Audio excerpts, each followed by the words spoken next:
Hi there crafters, as always with you today, and welcome to my share for Kitaholic Kits. Today's layout is getting my mixed media on. I knew that I wanted to use the acrylic paints in a background, so I'm going to create a background in a slightly different way, a little bit more structured than I would normally do. So you can see that I'm using my very technical tracing tool, which is of course a dinner plate, to create a large circle in my background. Now I've chosen a stencil from my stash, and I'm using the Vicky Bouton tool, which the name escapes me, but it came with last month's mixed media kit.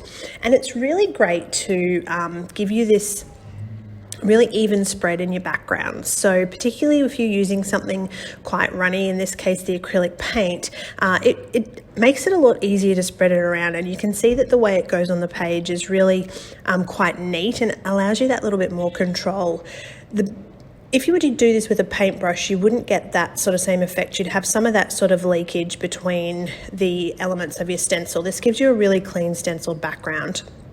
Now, I wasn't too comfortable with the way it had blended, so I did actually blend it a little bit off camera to get some more of those sort of blue elements. It was a bit disjointed, but I went ahead and fixed that.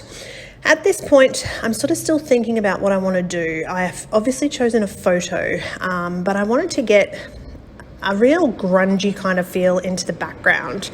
And so I have taken my black gesso on a palette knife, and I've just really messy spread that sort of shape into the background to create that area of interest. And I'm super happy with how this looks. I love that, really messy kind of background, and the way it really pops off that acrylic paint stencil work. So at this point off camera, I've gone ahead and added some stitching around that circle just to help finish it off a little bit. And I'm going to have a play around with some of the elements. So I sort of thought about adding some florals, but because this particular layout wasn't really that floral kind of feel, I needed to rejig and rethink it. Now, this particular photo is Master Cooper, who is completely mad about Grogu from Star Wars, and in bed he's got his Grogu pajamas, his Grogu doona, and his little miniature Grogu. So I thought it was such a cute photo, and that's sort of why I'm documenting that today. Once I'm happy, I've got my journaling down, I'm just adding a few little layers and bits and pieces in the background. I hadn't sort of thought too much ahead of the background. I knew that I wanted to add that sort of circle with the stencil work and then make it a little bit grungy with the black, which I'm definitely loving, but this is sort of where it starts to trick me up a little bit. I decided to pop a little title on there. I do love those thickers titles. They are some of my favorites.